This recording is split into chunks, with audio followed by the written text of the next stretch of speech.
Wa tawadda fi ma baina dzalik, maka dia hendaklah wudu di antara dua salat itu. Wudu.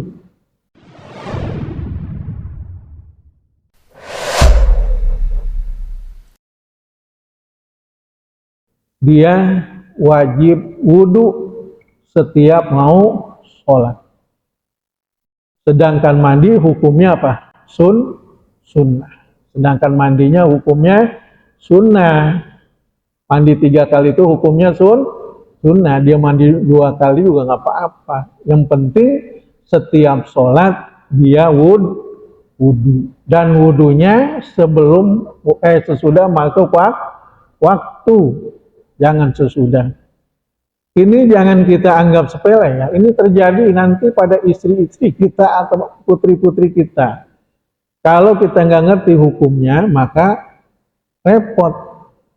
Sama kayak yang sakit beser.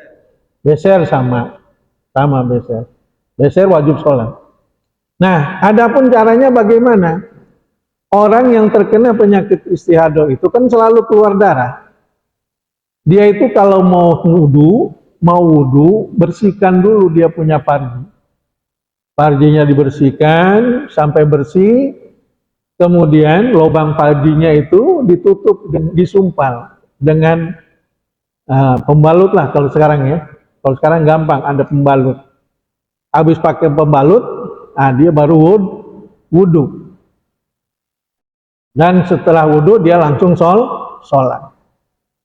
Sekali sholat fardu. Kemudian ada yang nanya, bagaimana kalau dia mau melaksanakan sholat ba'diyah atau qobliyah? Ya, ini pendapat ulama ya. Ada yang nggak usah wudu lagi kalau sholat sunat, silakan.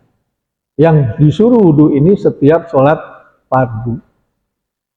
Ada yang mengatakan setiap sholat mau sholat apa kayak harus wudu begitu.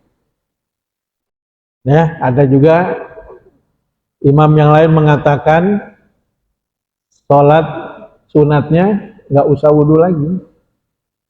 Yang dia wudu adalah setiap dia sholat fardu. Kan setiap sholat fardu ada sunat ya, ada qobliyah, ada ba'diyah.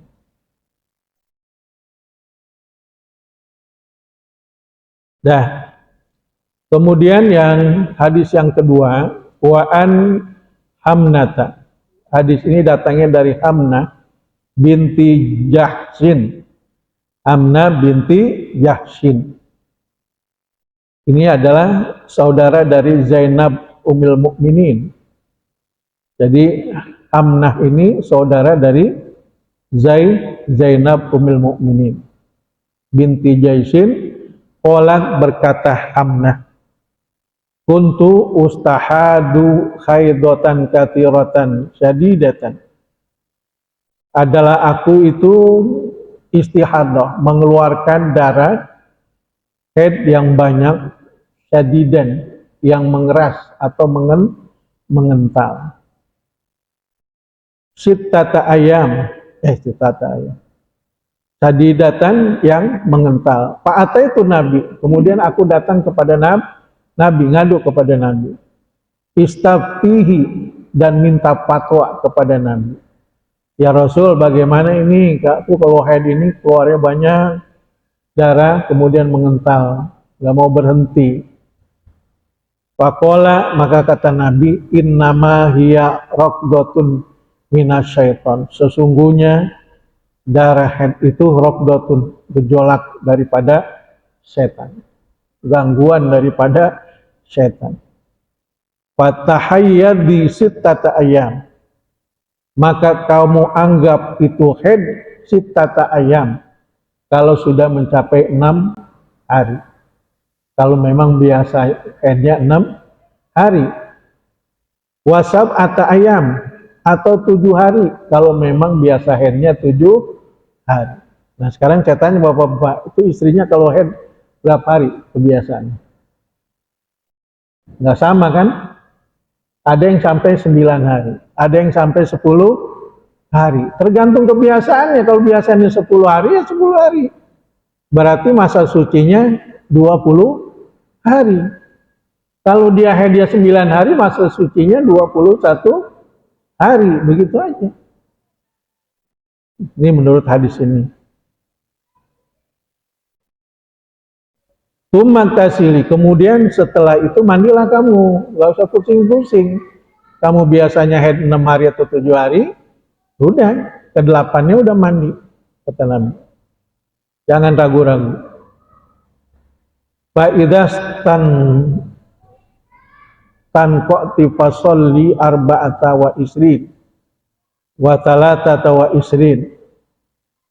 Maka kalau sudah berhenti fasolli, maka sholatlah kamu 24 hari atau talata wa isrin, atau sholatlah kamu sholat itu selama 23 hari. Jadi kalau haid kamu 6 hari, berarti kamu sucinya 24 hari.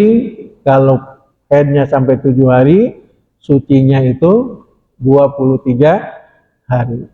Kalau biasa haidnya 9 hari, masa sucinya 21 hari.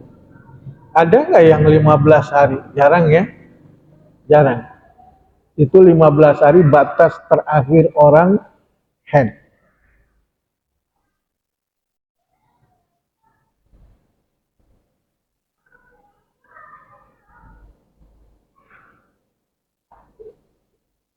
Terus wasumi wasolli, maka puasalah kamu dan sholatlah kamu kalau sudah mencapai kebiasaan haidnya. Mandi, kemudian mandi junub ya, mandi wajib, kemudian bersihkan parginya, kemudian disumpel lubang parginya, baru dia wudhu. Ketika sudah masuk waktu sholat, dia sholat. Jadi kata Imam Syafi'i, wudhulah kamu setiap waktu, dan wudhunya itu setelah masuk sholat. Adapun mandi hukumnya sunnah, seperti kita mandi sehari-hari saja. Itu lebih gampang, lebih mudah. Tapi kalau mazhab yang lain, tiap mau sholat maghrib dan sholat zuhur dan asar, 1 kali mandi, 2 kali wudhu. Maghrib isya sekali mandi, tapi 2 kali wudhu. Mau sholat subuh mandi lagi, 1 kali sholat.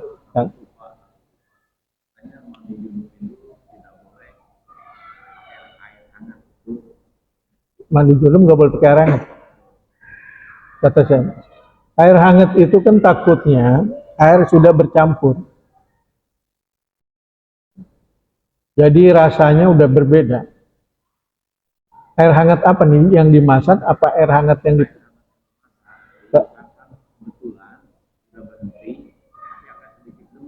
Oh, demam.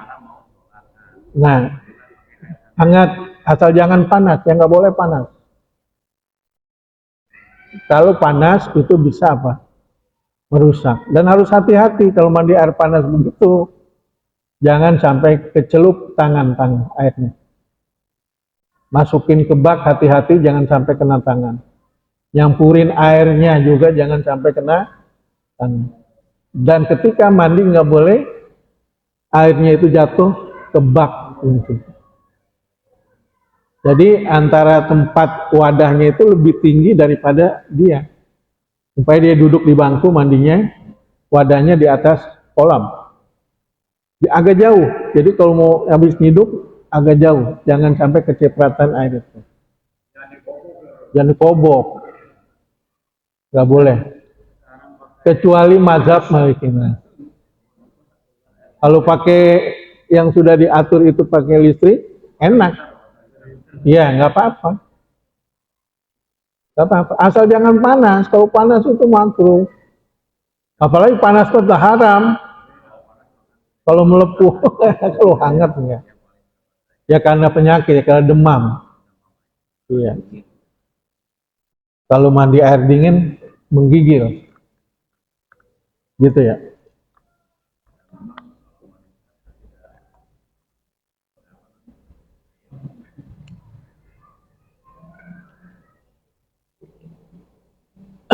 Tapi kalau lagi dia sakit, apa itu namanya? Kalau sakit panas itu sakit apa namanya? Bukan. Iya. Nah, gua kalau panasnya tinggi, apa namanya itu? Yang bahasanya apa? Kita demam mulu nih, nggak boleh makan yang keras-keras. Tipes. Kalau tipes sudah berhenti head, bersihin aja parjinya, tayamum aja. Tayamumnya aja dulu. Nanti kalau sudah sembuh penyakitnya, dia baru mandi. Sama begitu, tayamum sama. Tayamum niat mengangkat hadas besar. Itu aja.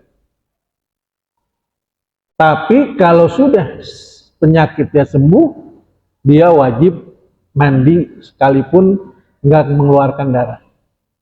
Dan pasti mengulang sholat yang kemarin. Kagak, sholat nggak diulang. Karena udah tayamum. Yang diulang tuh mandinya, sholatnya enggak. Sama kan kita kemarin udah jelasin ya. Kemarin masalah apa? Masalah tayamum, nggak ada air. Ketika nggak ada air, kita sholat kan pakai tayamum. Mandi junub juga pakai tayamum. Nah, kalau sudah ada air, maka wajib mandi. Sholatnya sudah, karena kita sholat dengan menggunakan apa? Tayamum. Tapi kalau mandi harus diulang. Saya kemarin kasus di tol, mudik, terjebak macet, nggak ada air, ya kan? Nih, mau sholat. Setelah lepas dari apa itu namanya kemacetan, mau air, sholat yang tadi diulang apa? Udah masuk waktu lagi belum? Kan bisa 12 jam ini terjebak macet. Kalau udah masuk waktu lagi, enggak. Kata Nabi kan, ini kan kita, kan kemarin ada anak yang kita baca ya, tentang tayamum. Jadi ada sahabat itu nggak nemu air. Dia sholat dengan tayamum. Terus dia jalan beberapa langkah, ada air. Ada dua sahabat, ada yang satu ngulang, satu enggak. Kan ditanya sama Nabi, ya Rasul, saya ulang karena ada air. Ya Rasul, saya nggak ulang karena saya udah tayamum. Katanya dua-duanya benar. Kamu benar, ini juga benar. Dan kamu pahalanya lebih banyak karena mengulang sholat. Itu aja. Kodo kan, di kodo. Kan kalau orang sekarang itu kodo sholat nggak ada. Padahal Nabi waktu perang Khandaq 5 waktu di kodo. Zuhur, asar, maghrib, isya, subuh. Karena sengitnya peperangan. Itu hadis. Kenapa orang kodo nggak boleh? Jadi sholat juga kalau kita tinggalkan harus di kodo. Karena Nabi mengkodok 5 waktu. Kalau 5 waktu ini malah yang paling kita utamakan. Sholat apa yang kita utamakan? Zuhur, asar, maghrib, isya, subuh. Sesuai dengan urutan. Gitu. Jadi kemarin masa tayamum kita baca itu ada hadisnya ya Pak. Ada kan? Jadi ada 2 sahabat ketika itu lagi sedang musafir, dia sholat, kagak ada air, dia tayamum, masih ada waktu menemu air. Kata temannya, saya harus mengulang. Saya enggak. Ketemu Nabi, ngadu dua-duanya. Mana yang benar? Dua-duanya benar. Nggak diulang apa? Diulang juga nggak apa-apa. Jadi kalau bulan besok begitu lagi ya, ikutin.